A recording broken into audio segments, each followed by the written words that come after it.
موجود العليا شي مزيان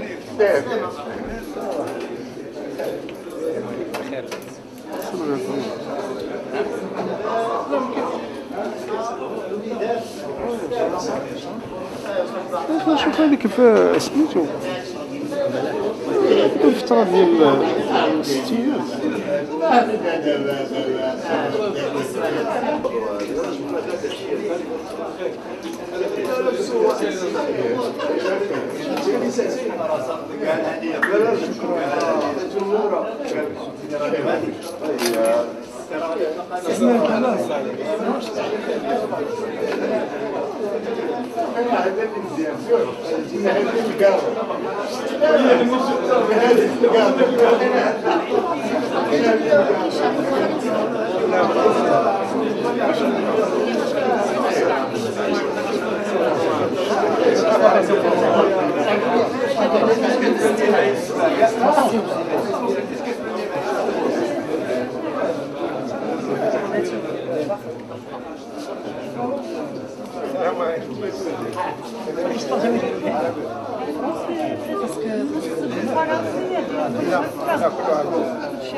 دابا نسولو عليه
هي اللي بقى شريعة الضرب كانت صعيبة.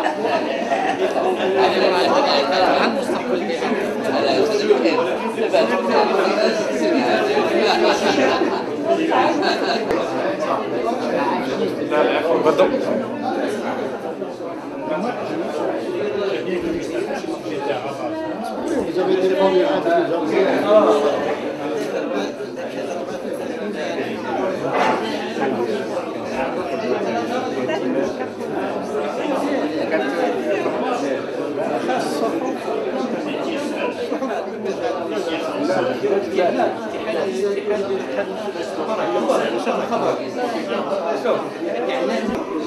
قالها لي انا كنت خارج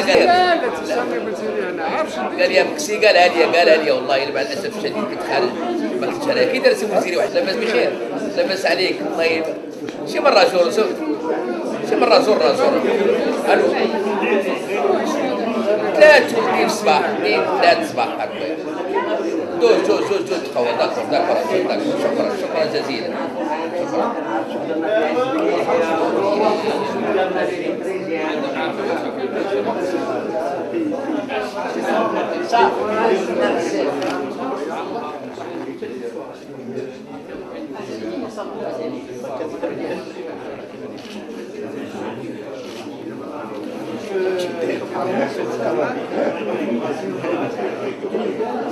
Apa?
باسم المنظمين حملوني مسؤولية كبيرة لتنسيق فقرات اللقاء المواطني والعلمي في نفس الوقت حول صدور النسخة العربية لكتاب موريس بيتان الحسن الثاني جهول بن بركة ما أعرف عنه من إصدار مجلة وجهة نظر، وهذا اللقاء بالتنسيق ما بين مركز محمود بن سعيد التي يدرس الدراسات والأبحاث ومنتدى الحقيقة والإنصاف وعائلة شهيد مجدي بن بركة. قبل أن أفصل في فقرات هذا اليوم أطلب من الحضور الكريم وقفة تحية وتقدير واعتزاز باحتضاننا اليوم لموريس بيتان ابن المغرب وابن الحرية لنضاله الكبير من أجل الحقيقة ومن أجل الوقوف دائما إلى جانب المظلومين. فوقوف وتحية لموريس بيتان.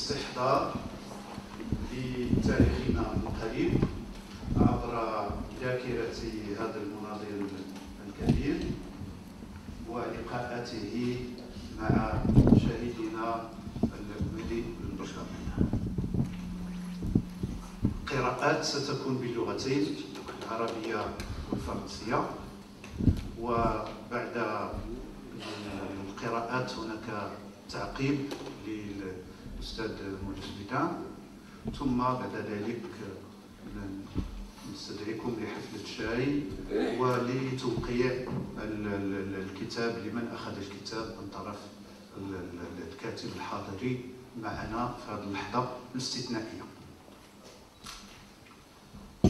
Donc je viens de présenter un petit peu les étapes de cette rencontre. Nous sommes heureux de vous accueillir ici, dans cette salle, qui porte le nom d'une militante importante pour le Maroc, pour le mouvement des femmes et pour l'action démocratique.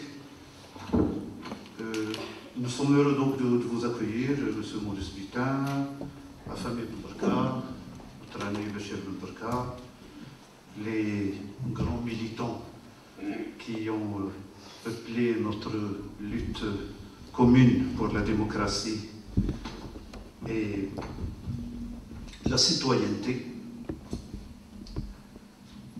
Je débuterai cette rencontre par quelques petits mots et je me permets de les faire avec toutes mes excuses pour les organisateurs, en commençant par une anecdote que j'ai vécue personnellement, jeune enseignant-chercheur à l'université de Casablanca, à la faculté de lettres. C'était au milieu des années 85. On avait un groupe de recherche qui s'appelait l'EPRI, équipe pluridisciplinaire pour la recherche sur l'imaginaire. Elle avait organisé, donc je demanderai pour le respect de tout le monde d'éteindre ou de mettre en mode silencieux les portables que vous avez. Merci. Donc cette équipe de recherche, l'EPRI, avait organisé un colloque important sur De Gaulle et la mémoire de De Gaulle, le général De Gaulle. La réaction des enseignants-chercheurs au sein de la section locale du syndicat national de l'enseignement supérieur a été de boycotter, voire même d'arrêter le déroulement de ce colloque, vu que c'était une atteinte à notre fierté nationale et que les mémoires de nos leaders, de nos symboles, tels que Mehdi Ben Barka, ne sont même pas évoqués. On était peu à dire qu'il ne fallait pas agir comme ça et que toutes les mémoires ont le droit de s'exprimer, mais chez nous, il faut qu'on se bat positivement, pas négativement, pour que la mémoire de toutes les sensibilités marocaines soit exprimée dans tous les espaces, et en l'occurrence dans l'espace académique et universitaire. 2 années après, le livre de Harbi, Mohamed Harbi, La guerre a commencé, a été traduit par une maison d'édition présidée par Si Mohamed Ben Saïd, en arabe. La venue de Harbi au Maroc a été l'occasion d'organiser un colloque sur Mehdi Ben Barka et l'Algérie et le Maghreb. Et c'est dans ce même lieu, le lieu de la faculté de lettres Ain Chaq de Casablanca, on a essayé que ce colloque se tienne. Donc il y avait des discussions, on nous a demandé un temps de réflexion, le temps de réflexion passé, le doyen de l'époque dit qu'il a des instructions, qu'un tel colloque ne se tient pas pour 2 raisons. La sensibilité, la personnalité de Mehdi Ben Barka et la présence de Mohamed Harbi. Et ce colloque ne s'est pas tenu dans l'espace universitaire, il s'est tenu, encore une fois, dans l'espace que présidait c'est Mohamed Ben Saïd, dans les locaux de l'OADP. Il s'est tenu quand même à Casablanca avec la présence de Harbi.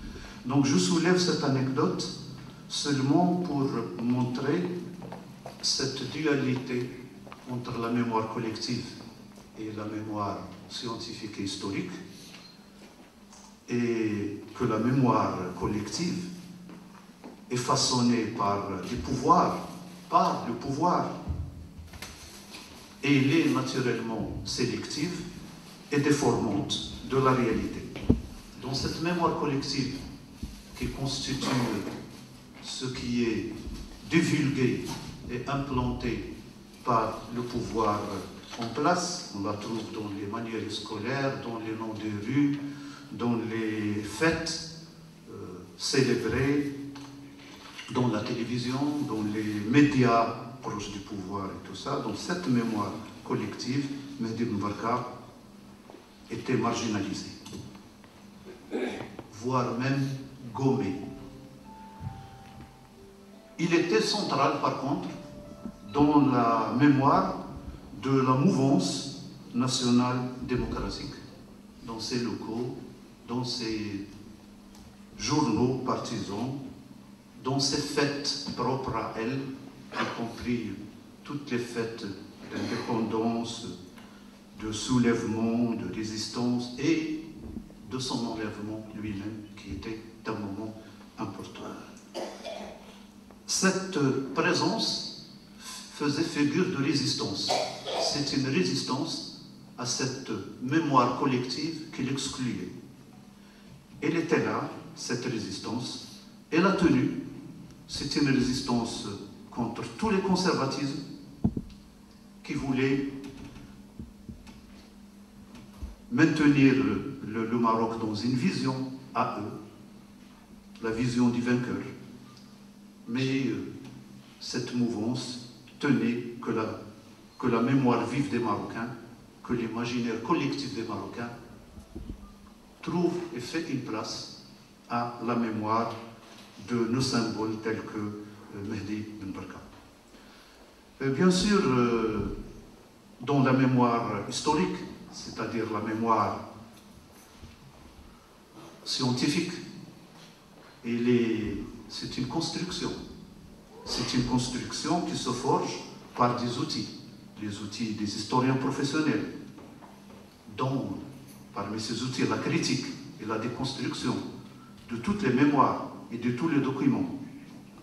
Alors, pour cette mémoire scientifique historique, entre le révolutionnaire, le nationaliste, l'internationaliste, le radicaliste, l'insurgé, le mathématicien, le royaliste, le père de famille, le maghrébin, l'africain, l'arabe, et j'en passe, il y a l'acteur historique et les contraintes de son temps. Comment l'approcher? Comment le construire sans l'enfermer dans un stéréotype appauvrissant? L'historien professionnel est-il contraint à une rigueur implacable en dehors de toute émotion? Si cela est crédible, voire nécessaire, quand il s'agit d'une personnalité du passé lointain, serait-il de même pour une personnalité comme Ben Barka, marginalisée dans la mémoire collective, calomniée, voire même traînée dans la boue par certains pouvoirs et enlevée, assassinée dans des conditions non élucidées totalement à ce jour? Le traitement d'un acteur historique comme celui-là nécessite-t-il, certes, du doigté, du métier et de la sympathie, celle que nous inspire l'amour de la vérité, rien que la vérité, et dans certaines circonstances mémorielles, pas toute la vérité. L'historien, en tant que citoyen, peut, à un certain moment, ne pas dire toutes les vérités. Parce que les phénomènes qui sont encore en cours, qui relèvent de ce que nous appelons le passé proche ou le présent ou l'immédiat, n'est pas encore définitif. Le recul n'est pas totalement puissant pour que nous puissions avoir une approche objective des événements dont l'acteur historique qui nous concerne y a été central ou y a participé. Et de ce côté-là, nous avons donc besoin, en tant qu'historien professionnel, d'aller doucement, avec beaucoup de doigté, comme je dis, et de recueillir tous les matériaux que nous pouvons avoir dans notre reconstruction historique de notre passé proche et de ces personnages. Donc les témoignages sont importants. Ils sont encore plus importants parce que c'est des matériaux périssables. C'est des matériaux qui disparaissent avec ceux qui les portent. C'est pour ça que nous sollicitons les mémoires. Nous sollicitons que tout le monde qui a une vérité à donner l'exprime. Toutes les vérités sont bonnes comme matériaux de construction et de reconstruction pour l'historien. Bien sûr, on a fait un passage important depuis l'anecdote que j'ai racontée. Actuellement, Ben Barka est présent dans la mémoire scientifique. Il y a beaucoup d'écrits, beaucoup de colloques qui ont été faits. On se souvient que certains étaient presque clandestins, mais maintenant ils sont traités dans les universités, même dans des ébauches de doctorat. ils sont là, ces témoignages-là. Et même dans la mémoire collective, elle n'est plus aussi fermée qu'elle l'était avant. Elle est ouverte par des efforts différents, même au niveau de la plus grande, c'est-à-dire les mass médias, les journaux, les magazines arrivent à dépasser les lignes rouges d'avant et à ouvrir des passages là-dessus. Ce n'est pas parce que je suis un des conseillers scientifiques de la revue Zaman que je vais la citer, mais parce qu'elle a fait, à mon sens, un bon travail, que ce soit dans sa version française, où il y avait un numéro spécial pour Ben Barka, ou dans les 2 derniers numéros de Zaman en version arabe, où la personnalité et la mémoire de Ben Barka, et c'est tout ce qu'il a subi dans les geôles des uns et des autres, est relaté. Maurice Butin débute son livre, qui est un livre un peu plus qu'un témoignage, c'est une lecture, mais il a le courage de dire il y a un jeu. Je parle en jeu. Ce jeu, dont disait Maxime Rodinson, ce jeu haïssable qui nous sort du nous, presque anonyme, ce jeu responsable, on en parle pour dire ce que je présente, ce que nous présentons est une vérité parmi d'autres. On en assume la responsabilité en tant que tel, aux professionnels de l'histoire, d'en juger la valeur et d'en juger la dimension. Donc, encouragé par ces premières pages du livre de Maurice Butin, j'ai pensé à 2 jeux. Le premier, c'est le mien. Je suis de l'oriental du Maroc. J'ai vécu avec le FLN algérien. Mon père était un de ceux qui soutenaient, même une partie de notre maison était donnée au FLN. Donc les dirigeants du FLN étaient là, y compris le président actuel, avec mon père. Mais il y avait la guerre de 63, la guerre des sables, et le bombardement de ma ville natale, Figuig. Et j'ai vu mon père se transformer d'un ami des Algériens à un chauviniste invétéré. De l'autre côté, il y avait mon frère, mon grand frère, qui est mon second père, qui était un ami de Ben Barka. Il était président de la fédération de l'INEM au Caire, avec Atman Benani qui est ici présent, et qui a pris position avec Ben Barka en 63. Donc jeune dans ma maison, mon père et mon frère se discutaient, puis se bousculaient, arrivaient même à une bagarre entre eux à cause de Ben Barka et de la guerre des sables. C'était mon premier choc par rapport à la politique et qui m'a amené dans l'arène politique et qui m'a amené à me poser la question, qui c'est ce Ben Barka? Ce jeu-là, je l'évoque parce que j'ai grandi avec ça, j'ai grandi avec cette question, qui c'est ce Ben Barka-là qui a amené que mon père et mon frère arrivaient au même. Le deuxième jeu, il est présent avec nous, c'est le jeu de C. Mohamed Ben Saïd. Ce jeu-là, il a été développé durant une période, mais il a été médiatisé dans le numéro de Zaman, dans l'article Ben Saïd et Ben Barka, et où des aspects qui n'étaient pas connus ont été dévoilés par C. Mohamed Ben Saïd, notamment la relation de Ben Barka avec l'armée de libération marocaine et le grand malentendu qui va se tisser autour de l'affaire dite de Bassem Saadi et dont une autre vérité apparaît par ce jeu-là, ce jeu important.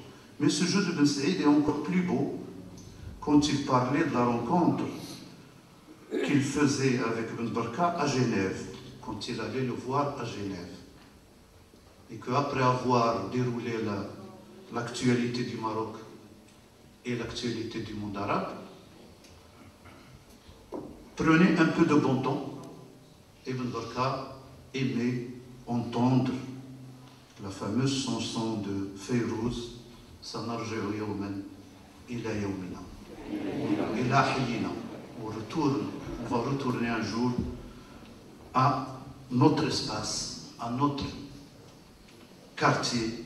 Cet espace n'est pas seulement la maison natale d'Ibn Barka, ni le quartier d'Urjana, ni Rabat, ni le Maroc, ni le Maghreb, ni le monde arabe, mais cet espace-là, c'est l'espace du monde où tout citoyen peut se sentir libre.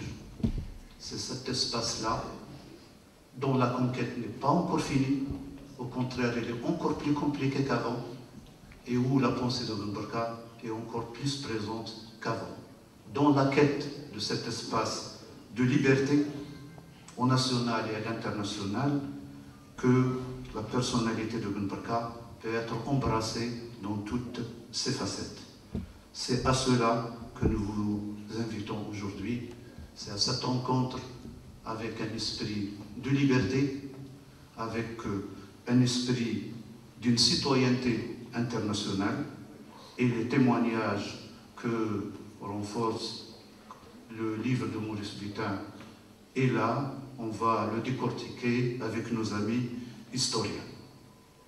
Donc je donnerai la parole, avant de donner la parole à mes collègues que je vais présenter, le professeur Hassan Aourid s'excuse.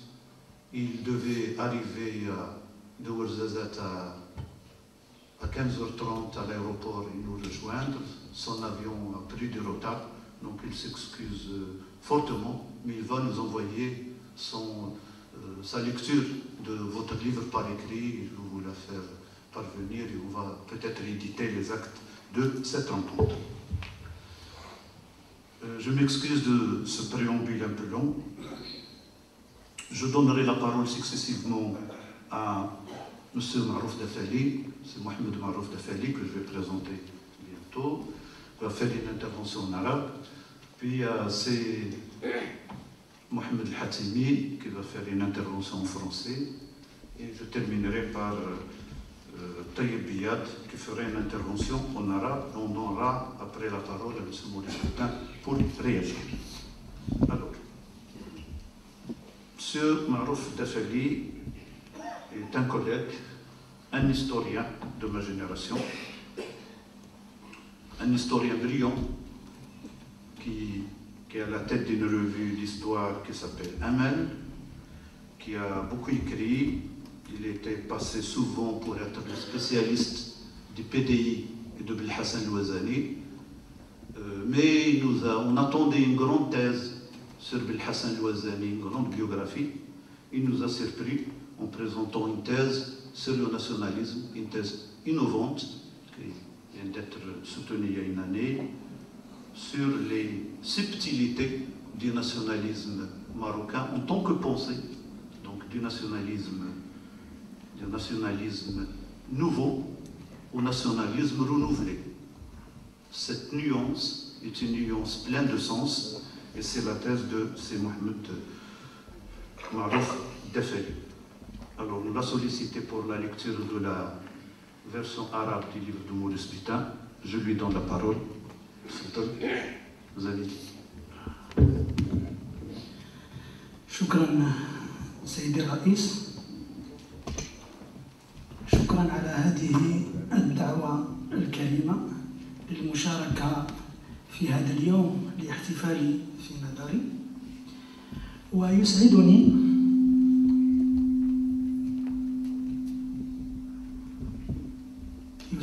أن أكون ضمن المساهمين في قراءة هذا الكتاب الذي يندرج في رأيي ضمن نوع الكتب المصنفة في إطار ما يسمى الكتب القضية أو الكتب ذات القضايا، وهي الكتب المنصبة على قضية معينة يلبسها المؤلف وتلبسه لدرجة يصعب التفريق بينهما. من يقرأ هذا الكتاب يلاحظ تفاني المؤلف في جمع المعلومات حول قضيته واستماتته في الدفاع عن رأيه ومواقفه واستنتاجاته، كما يلاحظ آماله العريضة في الانتصار للقضية إن عاجلا أم آجلا. وقد دفع بي هذا النوع من الحمولة إلى توزيع عرضي بين 3 نقط هي المؤلف كنقطة أولى، والكتاب كنقطة ثانية، ثم القضية كنقطة ثالثة، بالإضافة إلى خاتمة حاولت أن أعطي فيها بعض الخلاصات وبعض الانطباعات. فيما يخص النقطة الأولى وهي المتعلقة بالمؤلف، هو موريس بيتان سليل عائلة فرنسية هاجرت إلى المغرب منذ سنة 1920. ولد سنة 1928 بمدينة مكناس، وهنا أؤكد على مسألة مغربيته التي قال بها الأستاذ بوعزيز، لأن الفقهاء المغاربة غالبا ما يلحقون الشخص بالمكان الذي ولد به، يعني فصيل من الفقهاء يعتبر أن الوطن حيث ولد الإنسان. طبعا فقهاء آخرون يقولون حيث توفي الإنسان، وثالثون يقولون حيث عاش الإنسان. ولد هذا الشخص من أم مدرسة وأب يشتغل في مهنة المحاماة التي تولى نقابتها بين سنة 1939 و 1944، ثم نقابة هيئة المحامين بمكناس بين سنة 1952 و 1954. على المستوى العقائدي والفكري والإيديولوجي كان بيتان أب مسيحيا لائكيا منخرطا في قضايا المدينة، كما كان عضو حركة ما يسمى بجماعة الفرنسيين الأحرار وحركة الضمير الفرنسي أو الوعي الفرنسي التي تأسست أواسط خمسينيات القرن العشرين. أما على المستوى النضالي فكان مثقفا صاحب رأي حر، أصدر مع بعض أصدقائه مجلة أراضي إفريقيا التي كانت ذات توجه مسيحي والتي عبرت عن آراء خارج الأفكار السائدة وقتها. كما أصدر سنة 1955 كتاب مأساة المغرب، وكرس وقته بعد التقاعد